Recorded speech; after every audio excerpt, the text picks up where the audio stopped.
Hi friends, ಎಲ್ಲರೂ ಹೇಗಿದ್ದೀರಾ? Friends, ಇವತ್ತು ನಾನು ನಿಮಗೆ ಇಲ್ಲಿ ನಮ್ಮ ಉತ್ತರ ಕರ್ನಾಟಕದ 2 ರೆಸಿಪಿಯನ್ನು ಶೇರ್ ಮಾಡ್ತಾ ಇದ್ದೀನಿ. ಅದರಲ್ಲಂತೂ ಒಂದು ರೆಸಿಪಿ ಮಾತ್ರ ತುಂಬಾ ಫೇಮಸ್ ಆಗಿರುವಂಥ ರೆಸಿಪಿ ಅಂತ ಹೇಳ್ಬೋದು. ಸೊ ಹಾಗಿದ್ರೆ ತಡ ಮಾಡ್ತೀನಿ ವಿಡಿಯೋನ ಶುರು ಮಾಡೋಣ. ಮೊದಲಿಗೆ ನಾವಿಲ್ಲಿ ಕಿರಿಕ್ಸಾಲಿ ಸೊಪ್ಪು ಅಂತ ಹೇಳ್ತೀವಿ. ಸೊ ಆ ಸೊಪ್ಪನ್ನು ತಗೊಂಡಿದ್ದೀವಿ.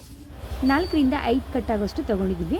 ಕೆಲವರು ಇದಕ್ಕೆ ಚಿಲ್ಕರ್ವೆ ಅಂತ ಕೂಡ ಕರೀತಾರೆ. ಬೆಂಗಳೂರು ಕಡೆ ಎಲ್ಲ ಚಿಲ್ಕರ್ವೆನೇ ಅಂತಾರೆ ಇದಕ್ಕೆ.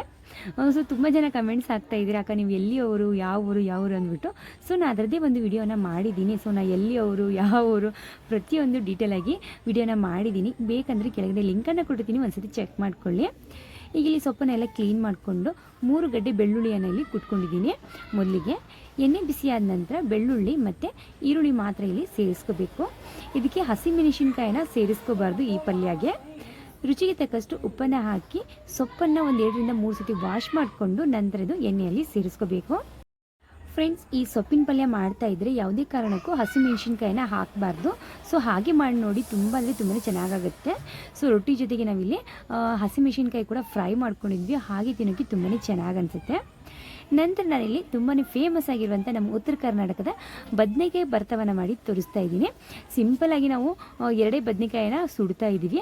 ಆದಷ್ಟು ಈ ರೀತಿ ಒಲೆ ಮೇಲೆ ಸುಟ್ಟು ಮಾಡೋದ್ರಿಂದ ತುಂಬಾ ಚೆನ್ನಾಗಾಗುತ್ತೆ ಟೇಸ್ಟು.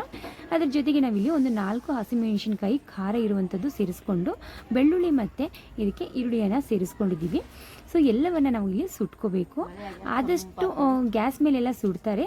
ಸೊ ಗ್ಯಾಸ್ ಮೇಲೆ ಸುಡೋದಕ್ಕಿಂತ ಈ ರೀತಿ ಒಲೆ ಮೇಲೆ ಸುಟ್ಟರೆ ತುಂಬಾ ಟೇಸ್ಟಿಯಾಗುತ್ತೆ. ನಮ್ಮ ಉತ್ತರ ಕರ್ನಾಟಕ ಕಡೆ ಎಲ್ಲ ರೊಟ್ಟಿ ಮಾಡಿದ ಮೇಲೆ ಈ ರೀತಿಗೆ ಒಲೆ ಮೇಲೆ ಕೆಂಡ ಇರುತ್ತೆ ನೋಡಿ, ಆ ಕೆಂಡದ ಮೇಲೆ ಬದನೆಕಾಯಿ ಇದ್ದರೆ ಈ ರೀತಿ ಸುಟ್ಟು ಮಾಡ್ತಾರೆ.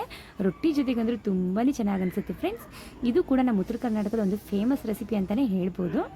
ಈಗ ಇಲ್ಲಿ ಬೆಳ್ಳುಳ್ಳಿದು, ಈರುಳ್ಳಿ, ಹಸಿಮೆಣಸಿನಕಾಯಿ, ನಂತರ ಬದನೆಕಾಯ್ದು ಸಿಪ್ಪೆನೆಲ್ಲ ಸಪ್ರೇಟನ್ನಾಗಿ ಮಾಡಿಕೊಂಡು ಕೈಲಿಂದನೇ ಕಿವುಚ್ಕೋಬೇಕು. ಈ ರೀತಿಯಾಗಿ ಕಿವುಚ್ಕೊಂಡ್ಬಿಟ್ಟು ನಂತರ ಇದಕ್ಕೆ ರುಚಿಗೆ ತಕ್ಕಷ್ಟು ಉಪ್ಪು, ರುಚಿಗೆ ತಕ್ಕಷ್ಟು ಅಚ್ಕಾರದ ಪುಡಿ, ಸ್ವಲ್ಪನೇ ಎಣ್ಣೆ, ಅರಿಶಿನವನ್ನು, ಕೊತ್ತಂಬರಿ ಸೊಪ್ಪನ್ನು ಸೇರಿಸ್ಕೊಂಡು ಚೆನ್ನಾಗಿ ಮಿಕ್ಸ್ ಮಾಡಿಕೊಂಡ್ರೆ ತುಂಬಾ ಈಸಿಯಾಗಿ ನಮ್ಮದಿಲ್ಲಿ ಬದನೆಕಾಯಿ ಭರ್ತಾ ರೆಡಿ ಆಯಿತು. ಈ ಬದನೆಕಾಯಿ ಭರ್ತಾ ಅಂದರೆ ತುಂಬಾ ಚೆನ್ನಾಗಿ ಅನಿಸುತ್ತೆ. ಒಂದು ಸತಿ ಆದರೂ ಟ್ರೈ ಮಾಡಿ ನೋಡಿ.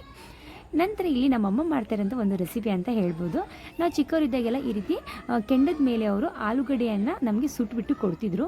ತುಂಬಾ ಚೆನ್ನಾಗಿ ಅನಿಸ್ತಿತ್ತು.